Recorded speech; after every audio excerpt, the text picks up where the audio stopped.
Vivez la passion du football à La Réunion avec le Blue Angel, bar, restaurant, lounge.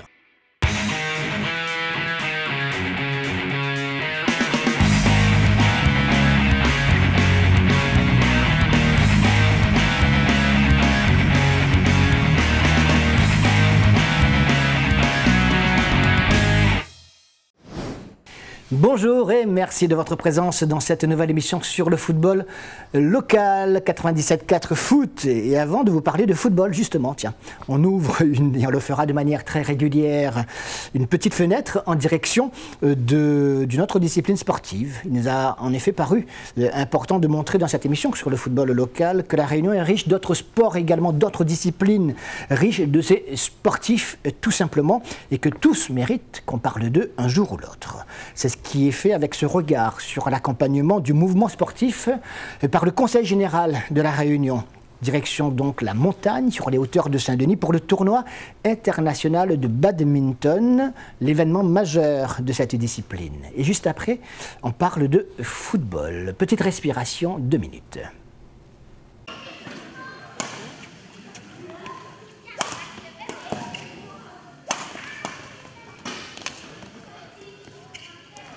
Ils sont très réguliers, très précis dans leur coup. Tout le monde attend ça avec impatience. Ils ont montré la différence par rapport à ce qu'on a l'habitude de jouer.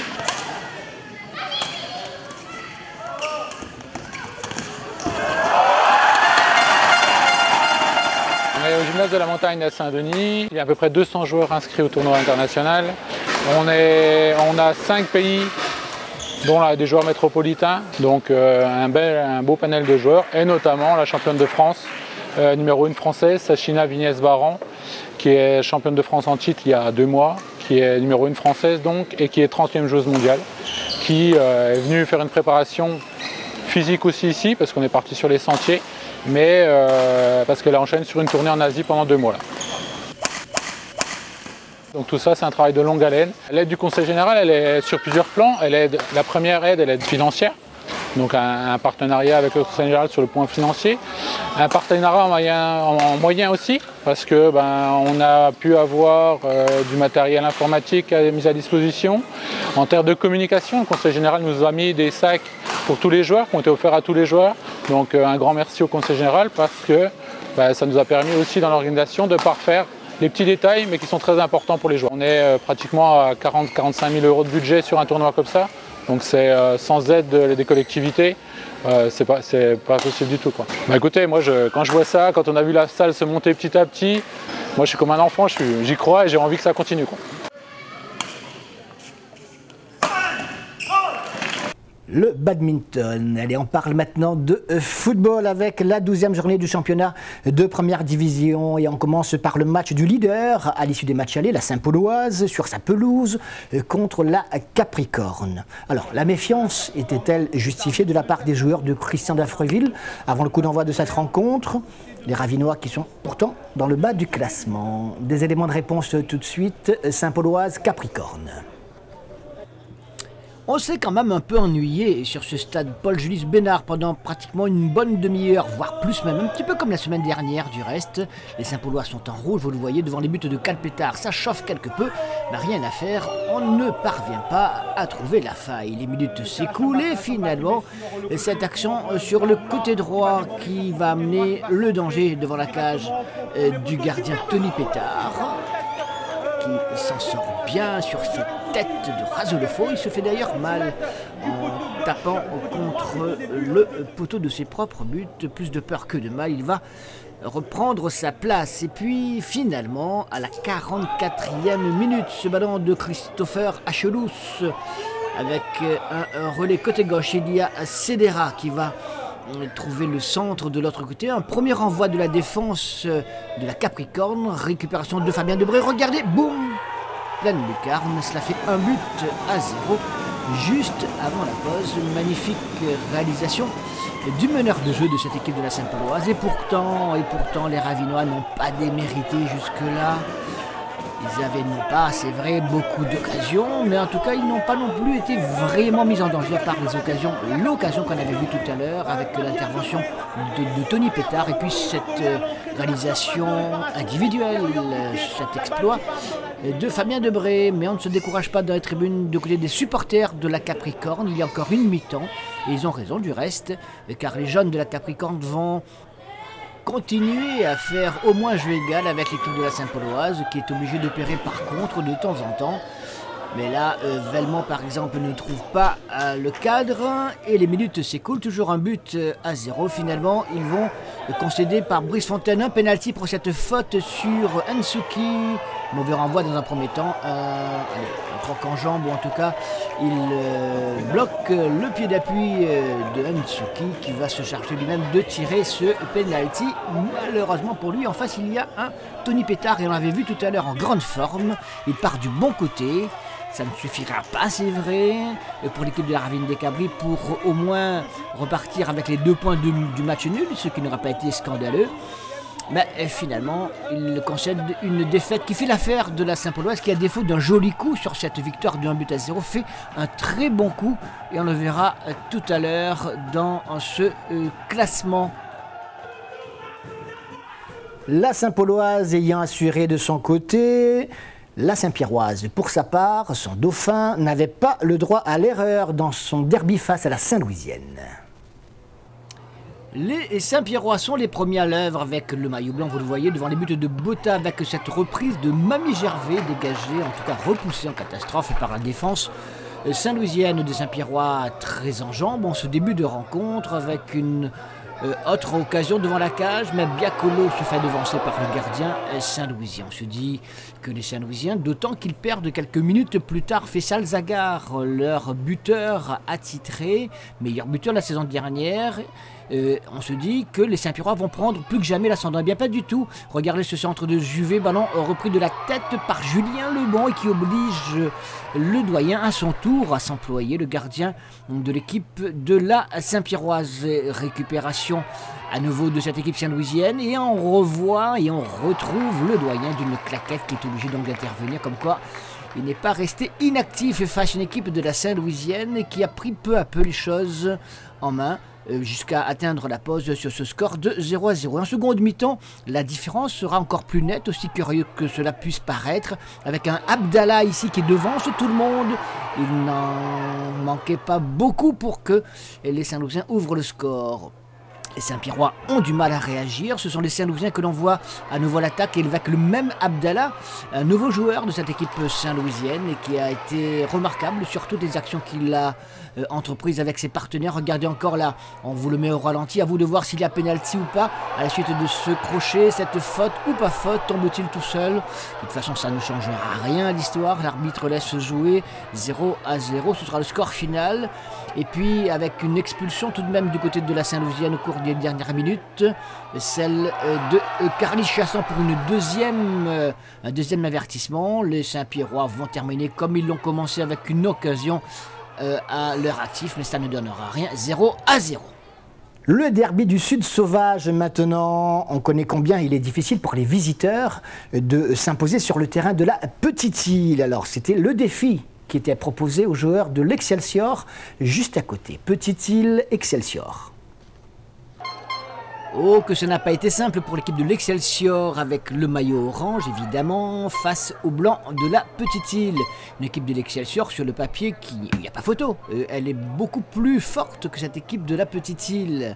Le temps des échanges et des présentations et des politesses. Et on retrouve une succession d'attaques de l'équipe saint-joséphoise avec un gardien de la Petite Île, Vinketa Salah, qui est obligé d'intervenir à plusieurs reprises. Regardez tout. Sur ce corner, par exemple, le ballon qui va revenir, Kabedi qui remet dans le paquet pour une tête de Gaël Payette et reprise de Jean-Michel Fontaine, ça ne rentre pas. On retrouve encore ce Saint-Joseph à l'attaque. Ils auraient pu, évidemment, sur ces multiples occasions, marquer au moins un but. Il n'en sera rien, malgré cette intervention-là de Vinketa Salah, le gardien de la Petite Île, qui a eu beaucoup de travail. 0 à 0 à la pause. En seconde mi-temps, on fait entrer Didier Nativel. Et puis, les Saint-Joseph, véritable tournant du match sur cette tête d'Éric Faro.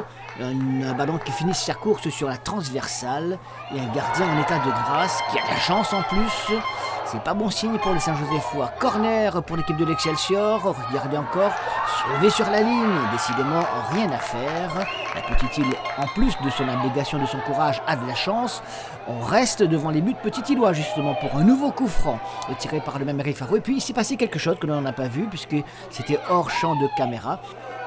Jérémy Volney, le joueur de la petite île, s'est retrouvé au sol, presque inanimé parce qu'il a fallu l'intervention des pompiers pour l'emmener à l'hôpital. Et finalement, après concertation de ses assesseurs, c'est Gaël Payette qui est exclu par l'arbitre, ce qui veut dire que les Saint-Josephois vont dès lors jouer à 10 contre 11 et ça va tout changer. Et tout changer, regardez, les petits îlots vont se créer une première occasion, ce sera la bonne, avec Cédric Rep qui récupère ce ballon un petit peu comme il arrive, il a un peu de chance, un peu de réussite, mais les Saint-Josephois, vous l'avez compris depuis tout à l'heure, n'avaient aucune réussite dans cette rencontre. Par contre là, les petits îlots, on peut le dire, ils sont vernis, regardez, c'est du genou, du mollet qu'il reprend cette balle, qui lobe le malheureux gardien Michael Grandin. Et puis quelques minutes plus tard, on le retrouve pour un petit pont. En tout cas, c'est lui qui marque le deuxième but de l'équipe de la petite île dans l'espace de quelques minutes. C'est un véritable tonnerre qui tombe sur la tête des joueurs de Saint-Joseph. La petite île mène par 2-0, alors que les Saint-Josephois avaient à plusieurs reprises, on l'avait vu, l'occasion de marquer des buts, comme quoi le sport, le football tout particulièrement, est magnifique à ce niveau-là. Regardez, les Saint-Josephois ont encore l'occasion de réduire le score sur ce puissant coup franc de Nadouane et intervention de Vinketa Salah. Finalement, malgré les exploits du gardien de la petite île, les Saint-Josephois vont finir par réduire le score en toute fin de rencontre grâce à ce but de Djardine Nadouane, mais on en reste là. Victoire de la petite île, 2-1. Dans sa quête perpétuelle depuis quelques semaines pour retrouver l'excellence, la Sainte-Marienne jouait chez les Marsouins de Saint-Leu. Mission délicate a priori. Mais une mission écourtée tout de même, puisque ce match n'a duré que 43 minutes, le temps d'une première mi-temps avortée à cause d'une panne d'électricité. Alors, avec des conséquences sûrement importantes, on va attendre que la commission de la Ligue statue sur cette affaire. Et les Saint-Mariens avaient, pendant ce temps-là, marqué un premier but par Yahya. Ils menaient donc au score au moment de cette interruption, 1-0. Alors, est-ce que ce sera le score final? Est-ce que le match sera rejoué? Est-ce que les joueurs des Marsouins seront sanctionnés parce qu'ils ont obligation, évidemment, d'assurer la maîtrise de l'éclairage? Ont-ils manqué à leurs obligations ou pas? On attendra la suite. Entre l'USB et la Jeanne d'Arc, les points engrangés étaient particulièrement précieux. Une question même de survie. Laquelle des deux équipes a pris option? La réponse, la direction, maintenant le stade Jean-Alain à Saint-Benoît. USB Jeanne d'Arc. Et oui, un match très important, un peu curieux également avec les joueurs de la Jeanne, leur maillot mauve face au bleu, blanc, rouge. Ça a la cote en ce moment, les bleus, blancs, rouges, vous le connaissez, au Brésil avec l'équipe de France. Et un premier coup dur pour l'équipe bénédictine qui perd Rivière sur ce choc avec Roger Charles, le joueur de la Jeanne d'Arc, qui sera non seulement averti, mais ne pourra même plus reprendre, respiration coupée, et sa place au sein de la défense de l'USB. Toujours est-il que les Portois vont en profiter quelque peu, puisqu'ils vont inscrire 2 buts d'abord sur cette faute et ce penalty qui va permettre à Mbazomo d'ouvrir le score face au gardien bénédictin. La Jeanne d'Arc commence parfaitement ce match à l'extérieur. Ils ont besoin de marquer des buts, ils ont besoin d'engranger les points de la victoire. Mais attention, l'USB va réagir avec cette attaque développée sur le côté gauche. Ballon qui finalement sur la tête de l'avant-centre bénédictin et superbe parade du gardien de la Jeanne d'Arc. Et quelques instants plus tard, sans même crier gare, c'est Miranville qui ajoute le deuxième but de l'équipe de la Jeanne d'Arc. 2-0 au moment de regagner la pole, les vestiaires. C'est quand même lourd pour les bénédictins. Heureusement encore que Ludovic Grondin intervient parfaitement sur cette attaque de Mbazomo encore pour empêcher le naufrage. En seconde période, curieusement, la Jeanne d'Arc va s'effondrer et puis l'USB va en profiter. Elle va en profiter par Giraud, son avant-centre, par 2 fois. L'attaquant bénédictin va donc permettre à son équipe de revenir au score, même si entre-temps, regardez, la Jeanne d'Arc avait l'occasion de faire à nouveau le break. Heureusement que Ludovic Grondin pour les bénédictins était là. Et donc, à la suite de cette action avortée pour l'équipe de la Jeanne, l'USB va inscrire son deuxième but, le deuxième but dont je vous parlais, égalisateur par le même Giraud. 2 buts partout, belle performance finalement de l'USB à Saint-Benoît. Vous avez raté quelque chose? Eh bien, on vous rappelle tout de suite l'ensemble des résultats de cette 12e journée et le classement qui en découle. Et donc voilà, la Saint-Lusienne, la Saint-Pierroise, match nul 0 partout. La Petite Île a gagné face à l'Excelsior. La Saint-Pauloise en a fait de même face à la Capricorne. Et match nul entre l'USB et la Jeanne d'Arc. Marsouin, Sainte-Marienne. Il faudra attendre pour savoir quelle est la décision sur cette rencontre arrêtée à la 43e. Au classement, donc, eh bien, c'est la Saint-Pauloise qui fait la belle opération, qui prend maintenant 3 points d'avance sur la Saint-Pierroise et 7 sur l'Excelsior, alors que la Petite Île fait un sacré bond pour se retrouver en 4e position, même si derrière, vous le voyez, il y a plusieurs équipes qui ont un match de moins. Et la Capricorne est seule dernière maintenant. Vous ne le savez peut-être pas encore, le tirage au sort de la Coupe de France régionale a eu lieu cette semaine. Des matchs qui se disputeront les 5 et 6 juillet prochains. Alors, grande première, il y aura 2 finales locales et donc 2 représentants réunionnais qualifiés. Et pour cela, on a donc procédé à l'élaboration, la constitution de 2 groupes, le groupe 1 et le groupe 2, en fonction des classements des équipes respectives au moment de ce tirage au sort cette semaine. Alors, il y a le groupe 1 et les matchs suivants. Regardez plutôt. Saint-Pierroise, Saint-Denis Football Club, Tamponnaise, Ligne Paradis, mais la Tamponnaise, vous le savez, forfait, c'est la Ligne Paradis qui est d'ores et déjà qualifiée pour les demi-finales dans ce groupe 1, Saint-Louisienne, SDEFA et USB Marsouin. Tout de suite, on regarde et on enchaîne avec le groupe 2, avec des équipes beaucoup plus fortes dans ce groupe. Saint-Pauloise, Piton-Saint-Leu, Excelsior, Trois-Bassins, Sainte-Marienne, Jeanne d'Arc et Petite-Île, Capricorne. De très très belles rencontres en perspective donc pour ces matchs comptant pour les quarts de finale de la Coupe de France régionale. Nous on se retrouve demain soir à 20h50 pour 97.4 Foot Plus. Sinon d'ailleurs notez-le, si vous avez raté nos précédentes émissions depuis plus d'un mois qu'on est avec vous sur Télécréole, je vous invite à aller sur YouTube, vous tapez Foot Télécréole et vous avez toutes nos émissions, 97.4 Foot et 97.4 Foot Plus. En attendant, passez une excellente après-midi et à demain, 20h50. Salut.